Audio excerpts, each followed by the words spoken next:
This is Suzanne Bailey. She's a teacher at Grissom High School, and she teaches AP Government and Economics classes there. And for 29 years, she's been teaching those classes at Grissom. You've been there. And Johnson. So I started with Laura Hall back in Johnson a long time ago when she was just a biology teacher. Before these political So she went to Brown University, a little bit more background. She went to Brown University, and you were a secondary school teacher of the year back in 2010. from Huntsville City Schools. Huntsville City Schools. And I just speak from experience from my child that she makes a big impact on the children's lives as far as teaching them and getting them excited about politics and government. And I think, serves a real important service to the people in this community. And I really appreciate your coming to talk to us. No problem. I'm excited to be here, especially because of what you care about, the things that I care about. And I look around the room and familiar parent faces. Berea College, all my nieces and nephews grew up in Berea, right? Berea Community School, so that's a wonderful place. And then again, I've already told her, but I'm honored to be in the room with Laura Hall, right? I mean, she's the embodiment of what I would like my students to grow up and be, right? In terms of not just someone who is concerned about it, but the person who takes, very small percentage of people actually become public officials and take on that burden, but make the world a better place. So I have my small role in it, but I'm grateful for her for all that she has done for us. And so, as Kathy said, this is, obviously this is something that I teach. I've been teaching U.S. government for a long period of time, but I also teach comparative politics. And so to a certain degree, when I look at the United States, I think my students benefit from understanding what's going on in the rest of the world as well. And so I'm not going to go into that as much tonight, but to frame my discussion about voting and the way I try to teach politics to my students is that it really is a power game, right? Politics is about who gets what, when, and where. And so it really is about choices. And governments make choices to get the certain outcomes that they want, right? The people who have the power to make determination about what the rules are, whether formal rules or informal rules. And so as we go through it, we set up a set of principles right at the beginning of the Constitution that have kind of structured the way that we've gone forward. But as we know, even today, those are still controversial in terms of how they get applied and who gets access, who gets what, when, and how, is still a struggle, right? And so part of what your help is in terms of the organization is the more you know about the system, the more likely that you're going to be able to take part in that system.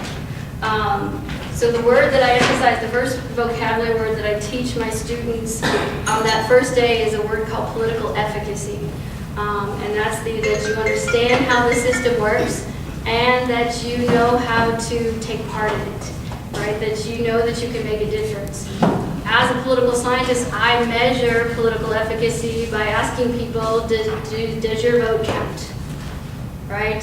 And my feeling in this room, right, the concerned women and the supportive husbands, right? I mean, we would say yes, the vote does count. We wouldn't be here if we didn't think that. But unfortunately, when you ask many Americans, they say it doesn't, right? Which is why we have some of the lower voting turnout rates in the world, and where our mission comes in. How can we raise that political efficacy? I'm teaching students an AP government class, so if they get a high enough score on an exam in May, they can get college credit for that. So what they're doing in my class, but I also tell them that I wouldn't be doing what I'm doing to teach them how to take a test, right? Buy yourself a review book and those kind of things, right? My real goal is to raise political efficacy, to understand the system that you work in and take part in it. And in class right now, we're working on the media. And they're really good at the formal things, right? That I'll kind of start off with tonight, 3 branches. The classic question is, can you name, first of all, can you name any of the amendments, any of the rights you have in the First Amendment? Yes or no? What are we thinking? Can you name any of the rights in the First Amendment? I'm assuming everybody in this room could say yes, right?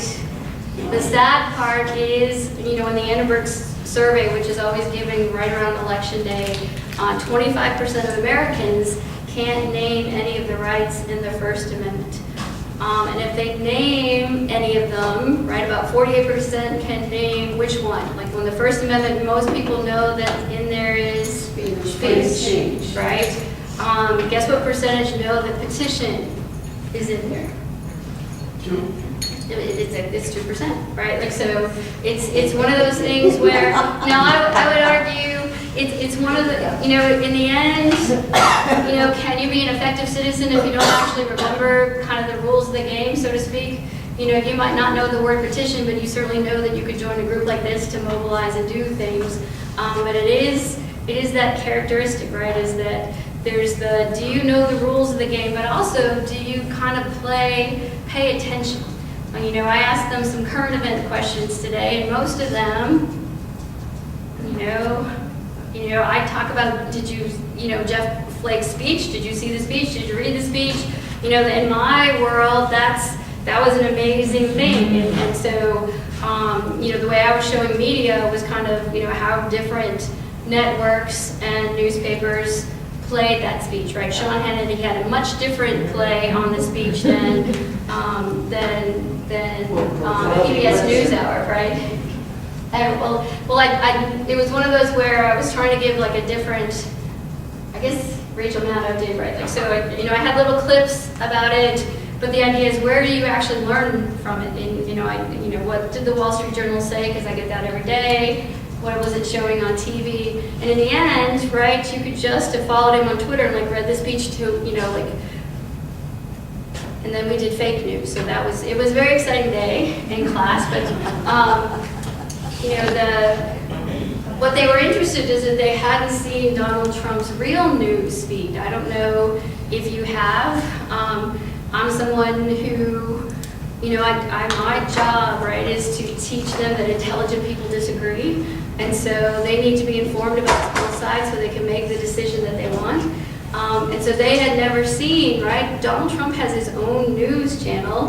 It's Laura Trump reading what her father-in-law did this week.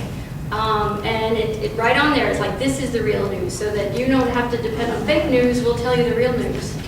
And I sit there aghast, because I try to get them to see, like, is there anything that they're saying is real that does the real media not publish the unemployment rate? Oh, I think they do. Right? So it's to get them to start thinking about things and interesting in things. But I have to be very cognizant, right, that my students come from a variety of ideological perspectives, and I want them to. My job is so that you can articulate both sides, so that you can make the best argument of why you feel the way that you do. And to try to improve on that. And so part of it is knowing the history of our country, right? And so that's what Kathy had asked me to do today, is to go through kind of the history of voting. So as a teacher, the easiest thing to do is treat you like my students. And so here's your handout, okay? And so all I added was my email, because my students already know that, right?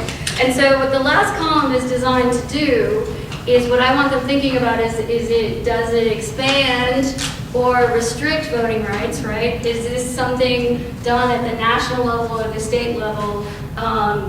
Because in the end, the trend that I want them to understand, right, is that we have become a more democratic society. The rules of the game have become that we would consider ourselves in most of all metrics, right, that any metric that I could look at would be that we are consolidated democracy, right? We are a liberal democracy in that we have fair, frequent, competitive elections. We have an independent press. By all the measures, right, we are a democratic society.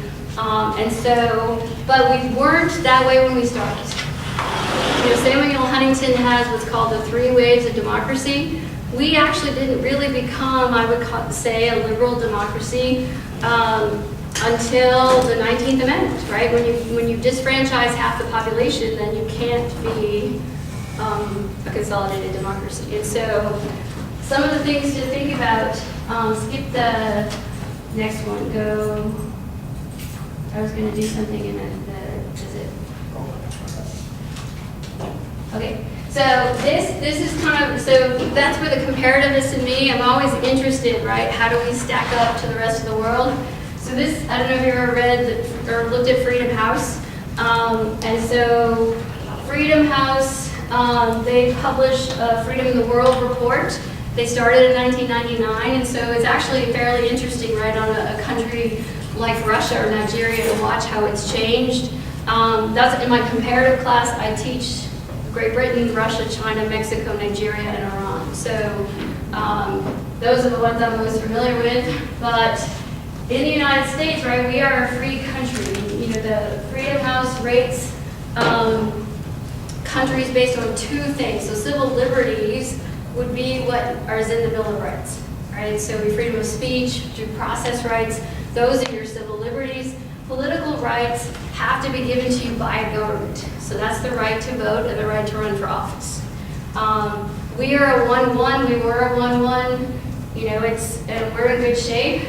So what I like to show my students is not like we get 100 out of 100, right? And I have some high-powered students, right? They want 100, right? Like an 89 would not make them happy. They'd be like, what can I do for 1 more point, right? Like and so what's interesting to do, right, is to have them go and look into the one methodology. How do you know that the United States is free? Well, Freedom House does most of theirs by surveys, right? And so I'm trying to teach political science skills, so how do you know if people feel like they have a right to vote? Well, you have to ask them, okay? And so from a political science standpoint, I wouldn't write my dissertation based on Freedom House because it's not, it's random and it's surveys, but it's not seen as substantial enough, right? There's other measures that are better to if I'm really looking to substantiate things. But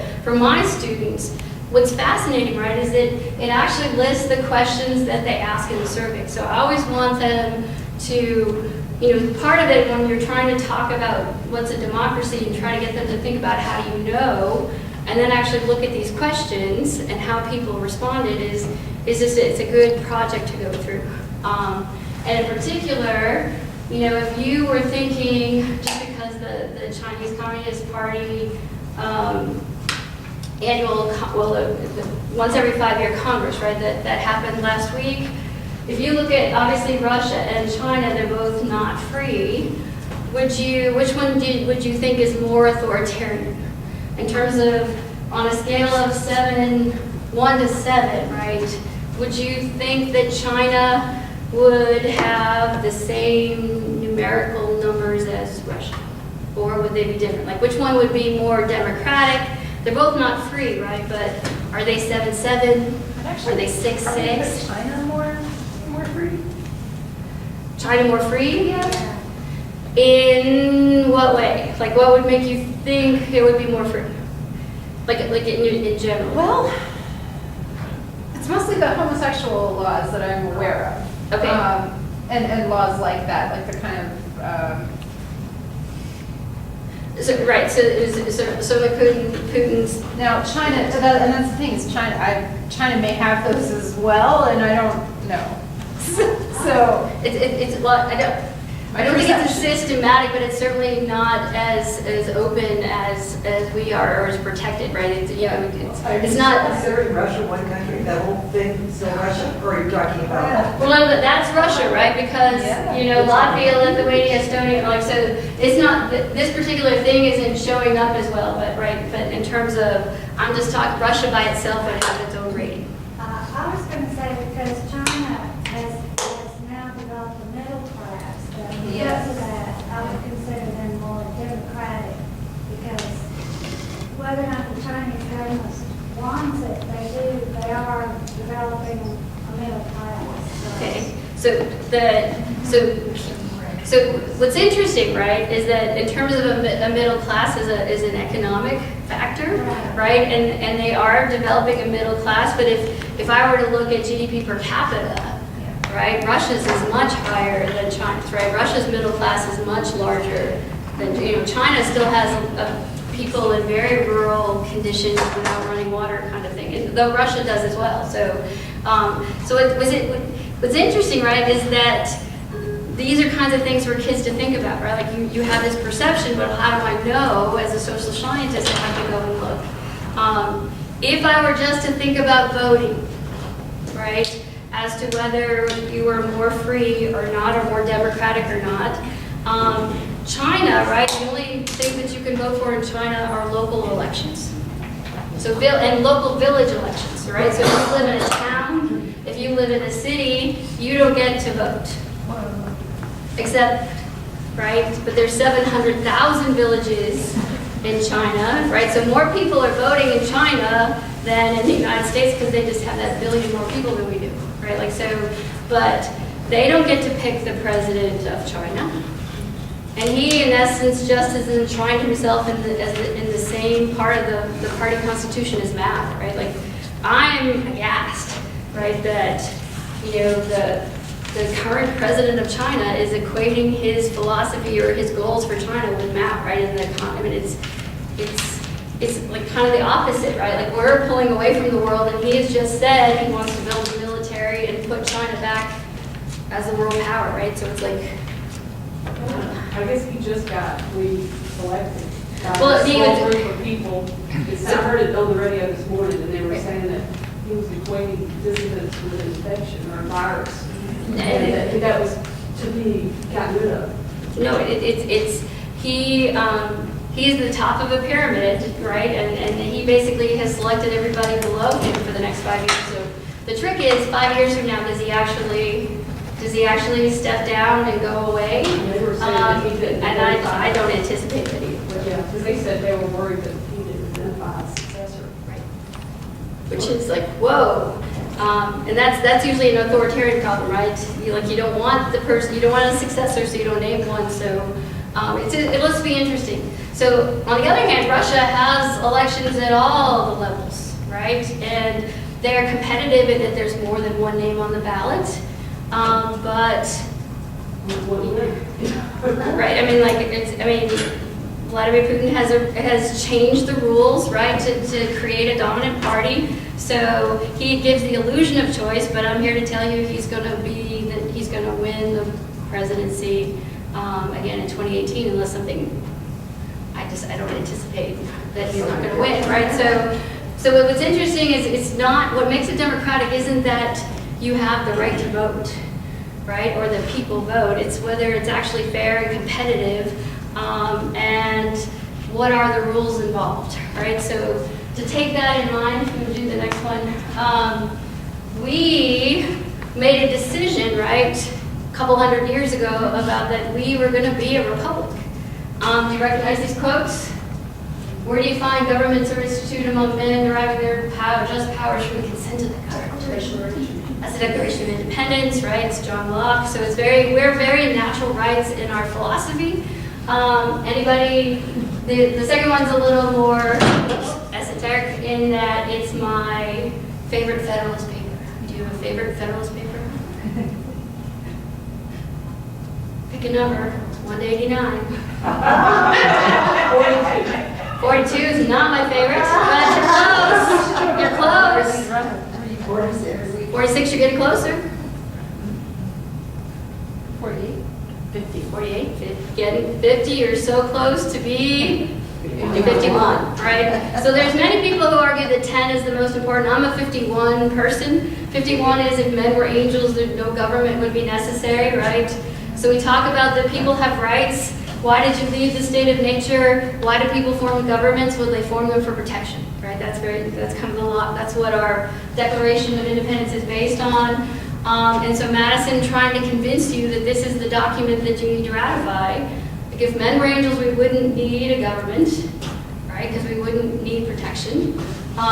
If angels were to govern men, right? If all the politicians were like, Laura Hall, then I would be worried, right? Because she did what needed to happen. I could actually retire and just go enjoy because I would be in good hands, right? But if men are to govern men, then you have to give the government the power to control the governed, but you also have to oblige it to control itself, right? So our system of government, and so the first line after that famous line, right, is this one. Like, what's going to be the primary check on government is the people. So if you're going to create a system where the people are the primary check, you've got to figure out how are you going to translate what the people want into public policy, right? How do you get from my problems, my concerns, to what I want the government to do for me? Do the next one. So we came up with a constitution, and the important thing to recognize is, did the Founding Fathers actually trust us very much to make the decisions about what this government was going to do? And the answer is no, right? Under the original Constitution, the only branch of government that we got, and that's the two white men in the room got, but the idea is the people got, was to elect the House of Representatives. Okay? And so, the House was based on the people, based on population, that kind of thing, but the Senate was chosen by the state legislatures. And that didn't change until the 17th Amendment, right, which is in like 1913. So and Ted Cruz has proposed that we amend the Constitution to get rid of the 17th Amendment. Right? The idea is that the Senate is supposed to reflect the will of the states. And that's to me is what's exciting for kids. I want them to realize this isn't this stuffy thing that was made 200 years ago, that like you can make changes, right? It needs to be better. I can go normative with you, right? I don't think it's a good idea to put it back with the state legislatures, right? But the Electoral College was all about not letting us pick the president. All of these were compromises, right? If you kind of remember the history about it. There were people who advocated at the Constitutional Convention that the president should be directly elected. James Wilson of Pennsylvania was probably the most prominent. But in the end, they were trying this new thing and they were afraid, right? The original Virginia plan was that Congress would pick the president, right? Which is a parliamentary way of doing things, where the majority party picks the prime minister. So they didn't want him to be answerable to Congress. They were afraid of mobocracy, of him being too. So they kind of chose a system that would be like a little constitutional convention, right? These people, because you can't be an elected official and be an elector, right? So people like George Washington who weren't going to go sit in Congress, kind of thing. Special people come together for this one purpose of choosing the best among us. There's lots of there's lots of theories, right? I always think how awkward it must have been for George Washington to sit there, right? He was presiding over this convention. And we were just there a couple weeks ago because our daughter lives in Philadelphia, and I'm like, I go there all the time, and I realized I never brought my husband Doug. This is my husband Doug.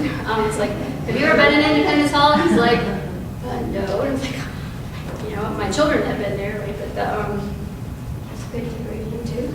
It's a very tiny room, right? And it was hot. And do I have any Hamilton fans in the room? Right? So, Hamilton talked for how long? Well, 6, good, right? But, he talked for 6 hours in this room about let's elect him to be president for life, and when he dies, we'll pick somebody else. Can you imagine how awkward it would have been to sit here, and just knowing that the Order of Cincinnatus outside was ready to make him a king. But this compromise, right, that we're still stuck with, I'm still a little resentful. Full disclosure, right? A little annoyed that one person could get 3 million or more votes and not be the president, but it's the rules, right? It's a system, and we're still with this archaic system that was really a compromise. And let's face it, the Supreme Court would do the opposite of what we do in Alabama, right? That we actually appoint they're not elected. But given that, what they didn't decide on was voting. You know, there were some discussions, if you read the notes, there was discussions, some people wanted it to be based on property, someone wanted it to be based on wealth, different states had different things, and so for the most part, they punted. They just said, let the states decide who could vote, let the states decide who's a citizen, we're just not gonna deal with it. So the 10th Amendment, for the most part, right, is still driving, you know, even today, you know, your right to vote, the Constitution doesn't guarantee you a right to vote, right? It tells what the states, what they can't do. But the right to vote is coming, and the rules about who can vote come from the state level, right? So the national government's got more involved, but it's really the states driving a lot of the rules. And we live in a state with a lot of rules. All right, next. Now, keep in mind, just initially, you know, we all know, right, that for the most part, you know, white male property owners were the only ones who could vote. You know, realized that there were other groups of people that couldn't. Catholics and Jews were barred from many states from voting. And so many Native Americans weren't voting, women weren't, I mean, there's a lot of people not voting, but it was very dependent on where you lived.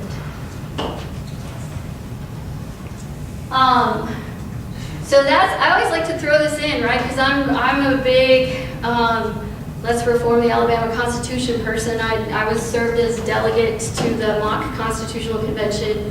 I got to like sign the mock one over it. You know, Huntsville, like we led the country at one point in like voting, right? It was the first constitution written that said no property requirements. So this was, you know, a little bit before Jacksonian democracy. We didn't even wait for him to come, you know, kind of our first constitution. So that whole idea about bringing it back home, right? Like, let's go back to be a model for the country as opposed to the longest in the world. Right? But anyways, so, you know, I'm obviously going very fast, but so we fought like the Civil War. But the Reconstruction Amendments have a lot of application today, right? So abolition of slavery was what happened first. You know, you needed to do that. Although, has anyone watched the 13? Like, so if you haven't, like, if you have Netflix, you haven't watched that, you know, that's a whole other issue that could have been a whole session, right? So, you know, in terms of the rules about voting, right, and how they disfranchise many people. But to me, the 14th Amendment is often called the Second Bill of Rights, right? It's the one that overturned Dred Scott and said, if you're born here, you're a citizen, and there are people who want to change that. But particularly the Due Process Clause is what ends up that the state can't take away your liberty, right? No state can't take away your life, liberty, or property without due process of law. And so that's something that the courts are going to use, right, to protect voting powers, but in particularly the Equal Protection Clause, right? So most of the Supreme Court cases, including this recent gerrymander case the Supreme Court heard last month, are going to be driven by no state shall deny a person of equal protection of the law, right? So if you're treating people, if you're discriminating against people, that's an equal protection issue. And oftentimes voting has been seen as an equal protection issue. So that's again to remind you about the 15th Amendment. You know, it doesn't say you have a right to vote. It just says you can't be denied the right to vote. And one thing, if you're a cell phone user and you like apps, right? The Constitution Center in Philadelphia has what's called the Interactive Constitution. So right there, free on your phone, like you want to keep up with what the amendment actually says, you can do it right here on your phone, okay? The next part. So, Reconstruction, right, kind of the high water mark, a number of people working towards equal protection of law and due process. You know, we impeached the president. We kept troops in the South after 1877, right? Reconstruction's over. So if you think about the Alabama constitutions, right, we're on our 6th. So the United States, still on the first one, Alabama, We had to write a new one when we left the Union. We had to write a new one when we came back in. We wrote a new one when the troops left, right? And then we wrote another one in 1901. And that's the one we have today. And it was a reaction to the farmers' alliances. Poor black and white farmers throughout the South were forming up to kind of fight large landowners, and the people in Montgomery were scared. So, it's pretty undisputed that the Alabama Constitution of 1901 was written, right, to disfranchise black and poor whites. Again, if you get interested in this kind of thing, the Alabama Council Constitutional ACCR, right, has a wonderful website and all kinds of things, but there's a video that my kids like called It's a Thick Book, right? It kind of goes through the history of what was going on, and you can look at the documentation, but the Constitution that we have today in Alabama was written to disfranchise people, and it is superseded, right, by a lot of federal legislation, but it still is that tragic document, which to me is the number one reason why we should get another one. But It's Alabama citizens for constitutional. there you go. There you go. So it's way to go. No, exactly. I was like, to me, it's I just Googled ACCR. I know. So So the sixth one is still the one that, the sixth one is and we're up to almost 1,000 amendments. We are the longest constitution in the world. There are amendments to the Alabama Constitution that are longer than the U.S. Constitution. In particular, it did things, from our perspective, it added literacy tests and poll taxes, right, to particularly disfranchise, but it also, and that's, our counties in Alabama don't have home rules, so most of, if you want to give them, I think my favorite is like Madison County getting a dog catcher had to be an amendment to the Alabama Constitution. There's lots of bingo parlors in there. I mean, it's a fascinating, the process was designed to center power in Montgomery and protect large landowners, like the tax code is in the Constitution. And there's lots and lots of things, but for our purposes, it was deliberately to disfranchise most of the people in Alabama from voting. Suzanne, Yes. we had Julian Butler come talk to us a Okay. couple of months ago on Hopeful. Mm-hmm. And it was interesting because it was during hurricanes season, and he pointed out that Houston was the third largest, with no zoning, because the county didn't have the power to do that, and that's why they have such a mess. And again, intelligent people disagree, right? A good argument for not giving home rule is like as soon as you give them the right to pass a law, they're going to raise your taxes, right? Like, and we kind of, and so, but I think the discussion needs to be had, and to me, the reason why this thing was written the way it is just tragic. It's punitive. And exactly, and we're just lucky we live in a city where we have some lawmaking abilities and those kinds of things. So the 1900s, in a lot of ways, right, was a real turning point for law. So you had things like the Alabama 1901 Constitution, but you also had the progressive reforms, right? We're trying to beat the political machines in urban cities. So the 17th Amendment was part of the Progressive Party platform, along with an income tax, right, which would have been the 16th Amendment. So there was this idea of trying to restructure and get rid of kind of like large power structures and give the people more say. So the 17th Amendment to give the people the choice, right, of who their senators were instead of like them just buying what was called the Millionaires Club. Voter registration was seen as a reform, with the idea that instead of voting early and voting often, you would, right, which, urban machines, Tammany Hall kind of thing, it would protect the vote, right? So initially, voter registration was designed to, to protect voters and protect the people. What we see, though, oftentimes is when we do reforms, that you get lower voter turnout, right? As soon as you put a barrier in front of people, it became, it's considered the number one reason why voter turnout is so low in America is that we have this hurdle, right? That this most countries in the world register the voters. I mean, that's part of their job, right? Like, you're registered to vote. The government ensures the voting list. So people who, you know, we're very individualistic. Like, if I don't want to be on the voting list, I don't have to be on the voting list. But it also means if I decide to vote, I might not be able to.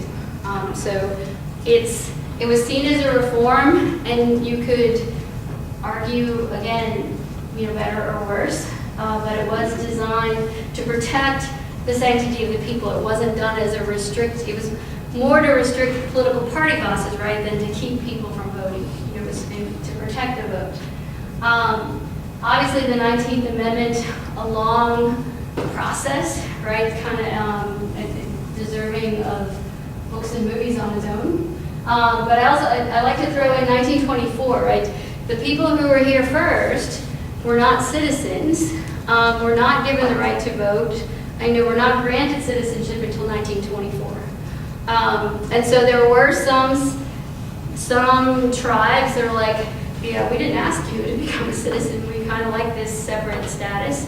But it is, you know, it is something to think about, that the right to vote really is that political right? It's a right that's given to the government, and so the government can therefore take it away.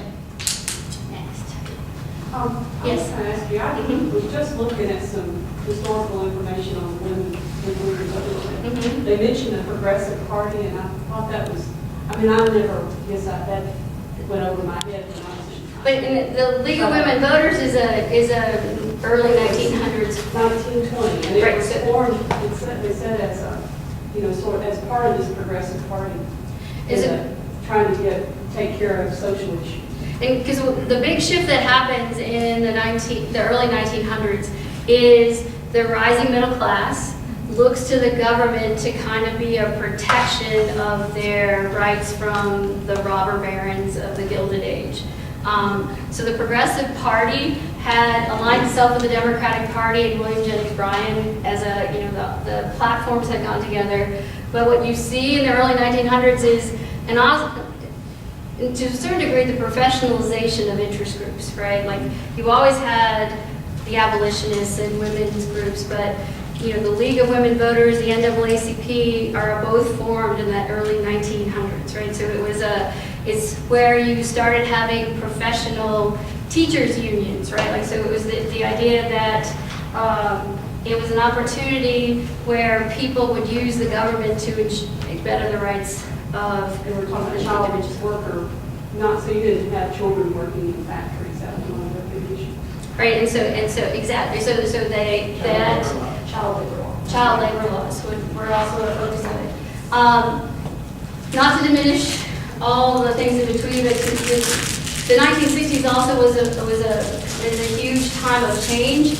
And to me, what's interesting here, right, is that it's at all levels. The hardest thing to do in American government is to change the Constitution, right? So unlike in Alabama, where it's a little bit easier because you have 1,000 of those, well, not 1,000 yet, but we're pretty close. You know, we've only done this one 27 times, and 11 of them were written by James Madison, right? Like, so it's not something that happens very frequently. So the 1960s, if you want true change, right, you're going to have to push through an amendment to the Constitution. And so this is a big thing, right? This is a big change to the Electoral College in that you've added, you know, just something that's not a state. What's interesting at the same time is that they proposed the amendment to give DC a voting member of Congress, of the House, and the states didn't ratify that part. So Congress actually got it out, but the states didn't ratify it. So, you know, DC's been represented by Eleanor Holmes Norton for many years. She can vote in Democratic caucus, but she can't vote on the floor. And so even to this day, DC statehood, right, the no taxation without representation on the license plates, is that you can vote and have electoral votes, but you don't have votes in Congress. The 24th Amendment is an Alabama story, right? Virginia Durr is a heroine of Alabama. You know, so much of this is an Alabama story, even though it's a national story. So if you're not familiar with her story, that's, you know, again, a strong woman willing to take on adversity and mobilize people to get this constitutional amendment passed, right? So we have a problem. So the Alabama Constitution still said charge poll taxes, right? But this amendment superseded that. Because obviously what happened with poll taxes in Alabama, and those of you who are actually native Alabamians may know better than I, but even when women got the right to vote in Alabama, it would be, are you going to pay for the wife and the daughters and the father to vote, or are we going to let one person vote and then we're going to buy bread to feed the family, right? So it was a prohibitive exactly, and designed at all poor people, right? And so this was a huge, significant achievement, right? To get an amendment is something that's the hardest thing to achieve. But also, when you're trying to get things done, right, because we have different branches of government and different rules, you've got to apply different strategies. And so litigation, taking a case to court is also an effective way of getting the Supreme Court. So the Warren Court, right, is the one that set up this principle, right, of one man, one vote. Baker versus Carr is a Tennessee case. Reynolds versus Sims is an Alabama case. But what used to happen is that in Alabama we would what we call mal-apportioned districts. So mal being bad, so with badly apportioned districts. So you wouldn't have, there's this concept, right, of packing and cracking, right, different groups of voters. But in essence, you might have, and I'm exaggerating, but you might put 100,000 people in one, right, and 1 million people in another, right? Like, so the districts weren't the same size. They were badly apportioned. And so now, through this legislation, it's about the districts have to be approximately the same size. So you can see, we do this once every 10 years. In general, there's a ratio, right? Because I've seen it even for Huntsville City school board seats, right? It has to be approximately, 10% this way or not. Like, it can't be exactly 1 for 1, but it's the idea that the districts, to be fair, have to be about roughly the same, right? That a person's vote is equal to roughly the same. And so what's interesting about this, right, is last month when we're talking about the gerrymandering case, I think, was it Ruth Bader Ginsburg? No, I think it was Sonia Sotomayor's, like, what about one man, one vote? I mean, like, I think Ginsburg. It was Ginsburg, right? So, right, and that's all she had to say, and it's a powerful statement, right? The other thing, right, is so passing an amendment is the most difficult thing. Taking a case to court is one option, especially if you're looking to protect minority rights. But getting a law passed, right? We're certainly significantly involved in the Civil Rights Act of '64, starting with, I always tell my kids, that I focus on the Children's March with the idea that young people can get out and make a change, right? So in terms of that galvanizing what happened in Birmingham, but obviously Selma, right? The tragedy of Selma, in a lot of ways, and John Lewis there at the front, what we have gone through as a state has helped drive national policy. So the Voting Rights Act of '65 is what actually abolishes literacy tests. All right, so if you think about Alabama Constitution, big things, literacy tests and poll taxes is gotten rid of by the spearheading of an Alabama woman, literacy tests, again, by the actions of Alabama people. So abolishing literacy tests is the Voting Rights Act. But the big change, right, is instructing the Department of Justice that you're in charge of pre-clearing elections, right, to make sure that voter registration is going correctly, that people aren't moving polling places to discourage voting, right? That all those kinds of changes, including how you draw your districts, are going to have to be pre-cleared through the Department of Justice. Next part. So, when I'm trying to, significance of legislation, right? It has been argued that if you're looking for the most successful law ever passed, is the Voting Rights Act of 65, right? If you're looking for what does the law do, the changes in just 2 years, right, in terms of percent of people being registered to vote is astounding, right? Like, it was very successful. And to a certain degree, right, it was a sunsetted law in that it wasn't designed to be like this long-standing problem. I mean, like a long-standing solution. It was like, we need to get in there, stop them from doing what they're doing, and then we'll be fine. What you can see from your sheet, though, is that, guess what? 1971, were things all better? No. 1975? No. So then they go out, like, well, let's go in for like the 20 years, right? To the point that the last one is renewed in 2006. Each time it got renewed, they expanded the groups of people that were being covered. So if you go to the next one. So so Section 5 are those regions that the DOJ has pre-clearance protection over. So there are some that are entire states, which you can see are disproportionately southern states plus Alaska. And that's because protected class is not just African Americans, also Native Americans. You can see that there's the blues are counties, the purples are townships. So there's sometimes, based again on people litigation, right? People saying there's a problem here and taking action. You had this kind of covered jurisdictions. So 2 big things that were added were language, right? So if you have a large percentage of someone whose language is other than English, you have to offer ballots in another language. And then finally, the big one in 1982 is they looked at the results and they said, wow, we got a lot more people registered. But it's not translating into what I refer to as descriptive representation in Congress. Descriptive representation, right? If Congress is supposed to represent it, does it look like us? I'm here to tell you it's not 52% female, right?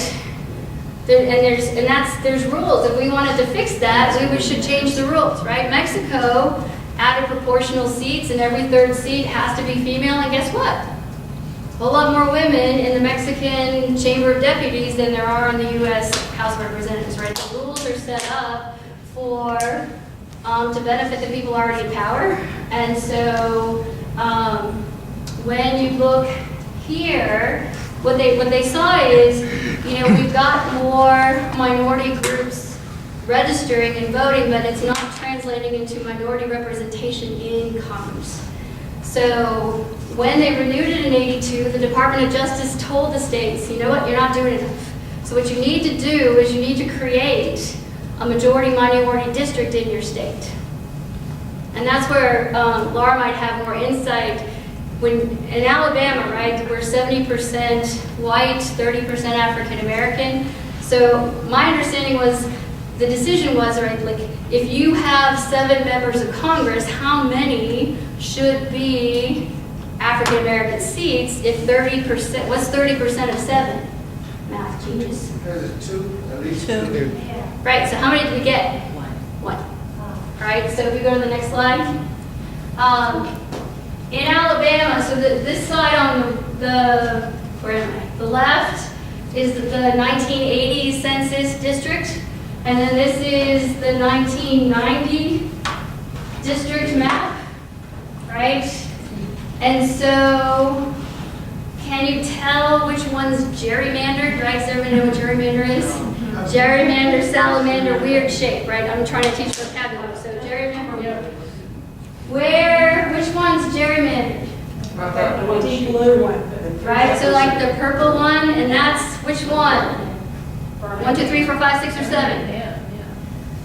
Jefferson County and all that. Right, so it's our 7th congressional district, right? So it's Terry Sewell's district. And did it have the impact in Alabama that it was designed to do, right? So Earl Hilliard won that first election, and then Arthur Davis took that seat, and now Terry Sewell has that seat, right? So the one Democrat in the Alabama delegation Ever since we made that change, the 7th district, which is the purple one, right, has been represented by an African-American Democrat. Now, and that's where, to my knowledge, it hasn't been challenged because of the shape. Like, we've had a lot of other problems with how we draw districts, but the ones that have actually got themselves to the Supreme Court, my favorite one is the North Carolina 12th. So it's called like the drive-by district, because literally, you know, it's as wide in some places as the interstate highway, as they just tried to collect, you know, you're trying to minimize, the people who are drawing them, right, are the members of the state legislature, and they're trying to, they added a seat, and so they're trying to add one and not take away from anything else. But I guess they didn't add, so, because Mr. Shaw, who was the office holder of the 12th district, sued, right, Janet Reno, of the department, the Attorney General, for mandating this strange district, right? Like, it's not, he was being denied equal protection of the law because the district, of the way that it was drawn. Is that the brown one? It's the purple The one. purple one, the river. So the purple one, literally, I think, is that Interstate 80, 85? Part of it is So Interstate 80, yeah. it's coming up from Atlanta, right? But it's that purple one is where the Supreme Court ruled.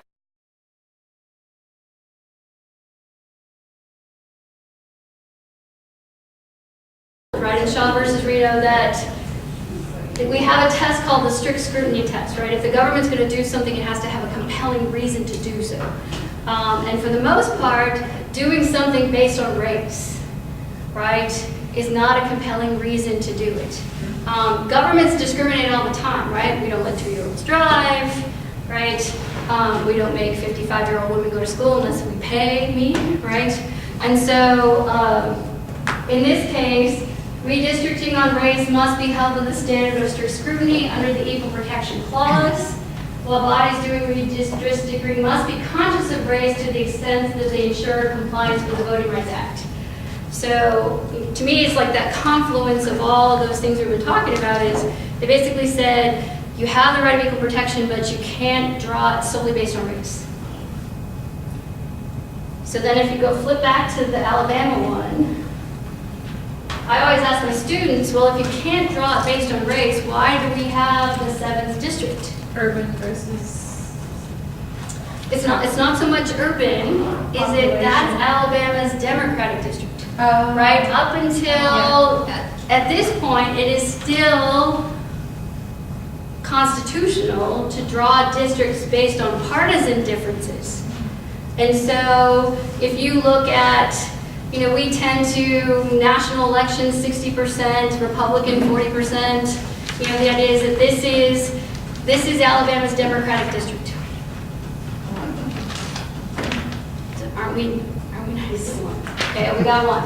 Okay, and so that's what's so interesting. So if you go just past the next one, this is the case that they heard last month, the Gill versus Whitford case, which is a Wisconsin case. Because what's happened since the 90s, right, is computer, big data. They can draw a district and get any result they want, right? They know, like, you drink Dr. Pepper and you watch Downton Abbey and you bought this on Amazon, you must be this, and we're going to put you in this district, right? The things they know about us is astounding, and they can draw any district they want. And so, you know, there's lots of tests about whether it's been gerrymandered. I mean, but in essence, the court is supposed to rule on whether or not partisan gerrymandering is denying equal protection. Well, except that what makes this different from the other ones that they throw out is that we also have a computer that can draw. They're saying we have the ability to draw fairer districts just by pushing a computer. Right. So that's why they're really hearing this one. Right. And so it'll be interesting. You know, so that's where, you know, that listening to the oral arguments that you can online. I'm a big fan of SCOTUS blog. I don't know the SCOTUS blog is, if you want to know something about a contemporary Supreme Court case, what's interesting about them is that it runs first of all, it has like in plain English, so it tells you if you're not a lawyer what's in there, but it also, it has all the amicus briefs, you know, you see all the arguments for and against, and plus, then it's just going to be a good place to see the decision. But I would assume we won't know that till June. Yes? I was late because I was on an AAW Legal Advocacy Fund SCOTUS update, Okay. looking at what's coming, and that was one of the things. And one of the authors, Edith, for SCOTUS blog was the person who gave it. And what they said, I'm that person, you don't know, right, what they're going to say, right? So that day they're doing, you just listen, I've got my SCOTUS blog ready to go, right? yeah. Well, so she was saying that, you know, there's a different reason for bringing it up this time, which y'all talked about, but she also said that the conservative justices are beginning to poo-poo dismiss the whole thing.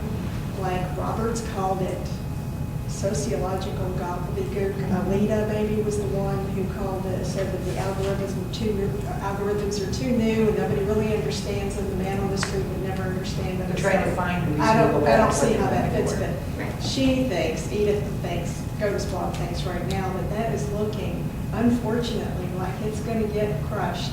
No, it's back down to Anthony Kennedy. Is my understanding, and right, it's going to be. Whereas it's easy for me to say, you know, because the option, right, is to go to an independent commission, use this new data tools to draw truly competitive districts. Because if we get back to why people don't vote, is that they don't think their vote counts if it's not really competitive, right? We have a 98.5% incumbency rate in Congress. So I always talk to my kids, right, because there's that Fenno paradox, right? We love our congressmen, but we hate Congress, right? Congress approval ratings are lower than Donald Trump's, right? But we keep electing the same people unless they resign, right? Because they can't win a primary. But it's a complicated thing. But I know I'm almost out of time, so I'm going to do just a couple other things to think about. The 1990s was a time, right, where we were trying to make it easier for people to register to vote. So there's two issues always with voting, right? How about registering to vote and then actually voting on voting day? This was a Bill Clinton initiative, and I think Secretary Merrill said that we're finally in compliance with this law that was passed when my children were born. But the trick, though, that one can say is that you don't see the results of the motor voter bill making registration easier that you saw with the Voting Rights Act, right? So, in essence, it hasn't benefited either party. It's nice, right? We have daughters who just, have moved to different states and they can get a new license and register to vote at the same time. It really just has benefited the people who want to take advantage of it. But it certainly hasn't been a panacea for the problem. Next. Yeah, next one. And then, who can forget the election of 2000? You've got the hanging chads and the butterfly ballot, right? I always talked to my kids about, you guys remember, right? How many Brooklyn Jewish grandmothers voted for Pat Buchanan? I don't think so, right? But, the butterfly ballot is a lot of people, right? What they did, if you remember, is this was actually designed by a Democrat to make it easier. So a lot of people said, I want Al Gore. So that's the second one down. Shoot. Like not paying attention to this arrow, right? If you got bifocals, you might not understand. But they picked this one, which was Pat Buchanan. Oh, God. And so, but what are you going to do? And so that's the problem, right, to recognize. When the flaw occurs during the election, the likelihood of a judge ruling, oh, we got to have another vote, is Nothing. not going to happen, right? So part of the tragedy of what's happened, well, the first thing, we got the Help America Vote Act, next one. So John McCain, right, was going to, make some changes. So bipartisan campaign finance, but also the Help America Vote Act, designed to make, update equipment and accessibility. Again, not like it was nice, right? But now we haven't paid money to update those machines since that's 17 years later. But again, an attempt by the national government to try to increase access, but as we all know, right, it's still disparity between different areas. So then the Voting Rights Reauthorization Act. When they renamed it, right, Fannie Lou Hamer, Rosa Parks, Coretta Scott King, who could vote against a law with those great ladies' name on it? Well, I'm here to tell you, not a single senator, right? 98-0, Congress reauthorized this act. And then who took them to court? Shelby County, Alabama. Okay? So Shelby County said, the thing is they had hours of testimony, but what they didn't do is change the formula from 1964. Right? So Alabama was still considered needing pre-clearance, even though people in Alabama said, we're not wrong anymore. Like there was an earlier case about this, and if you read, I always like Bob Riley's amicus brief on the Texas case a little earlier. It's like, we were bad. We were bad in 1960, right? We deserved the Voting Rights Act, but look at us now. We don't do that anymore. And the court agreed. And what they did is they said that Section 4, because Congress didn't update the formula to reflect they used the same formula, which was the voter registration numbers from 1964, they struck down that part of it, which in essence got rid of the pre-clearance portion. All right, so they didn't strike it down, but it's in essence moot. So now, as opposed to, before, I can remember when I voted at Mountain Gap, we voted at Mountain Gap Middle School, and they moved us to Aldersgate, right? That would have had to have been pre-cleared to show that they were trying to make it harder. Now that kind of make sure everything's all right before people vote, that protection is gone. So there is movement, right, that we need a new law, or if that's they're saying this in the Constitution, how could we change the Constitution to get that back? Or we need a new voting rights law with a new formula or something, right? Next one. In the end, where are we now? So I just kind of circle back to the rest of the world. We have dropped below a full democracy, according to The Economist. Right? Now, 8.05 to 7.98, when you're dealing with 60 different indicators, right? Am I petrified? No, but it's, I teach trends. And traditionally, we have, and look how few of us there are in the world, right? Yeah. Full democracies, dark green. The trend in the world right now is toward, this whole report is about, plutocracy and authoritarianism, and you can see that across the globe. And so that's, to me, it's just the lesson about being vigilant, right? What you're doing here and the work that you do to help my students get registered to vote, working for initiatives to make Alabama a better place, putting pressure on elected officials to do other kinds of things, and just being aware and caring is good for a Wednesday night. So that's what I got.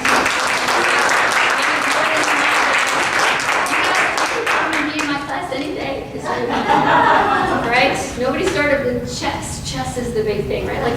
They think they can listen to me and play chess at the same time. There's a great discussion in NPR today about Harry Truman has become international rather than isolationist, and how we take it all this long time, and now we'll be back to what FDR started in the the 20s, right? In a lot of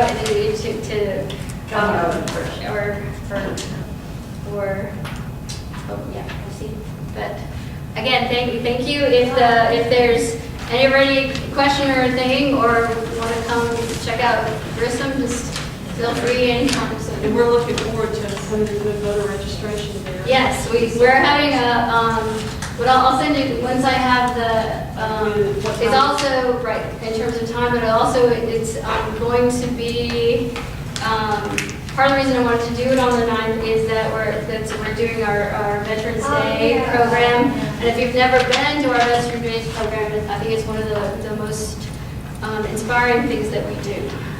So we were going to go do voter registration that same day. Right, so Helen's involved in Cool, setting up so part of the program. Right, so we'll try to give you a little entertainment and a tear in your eye along with getting, so to me, it's like, what can you do, right? These people have given their lives, what could you do? Well, at least register to vote, that's Exactly. my And vote. and vote.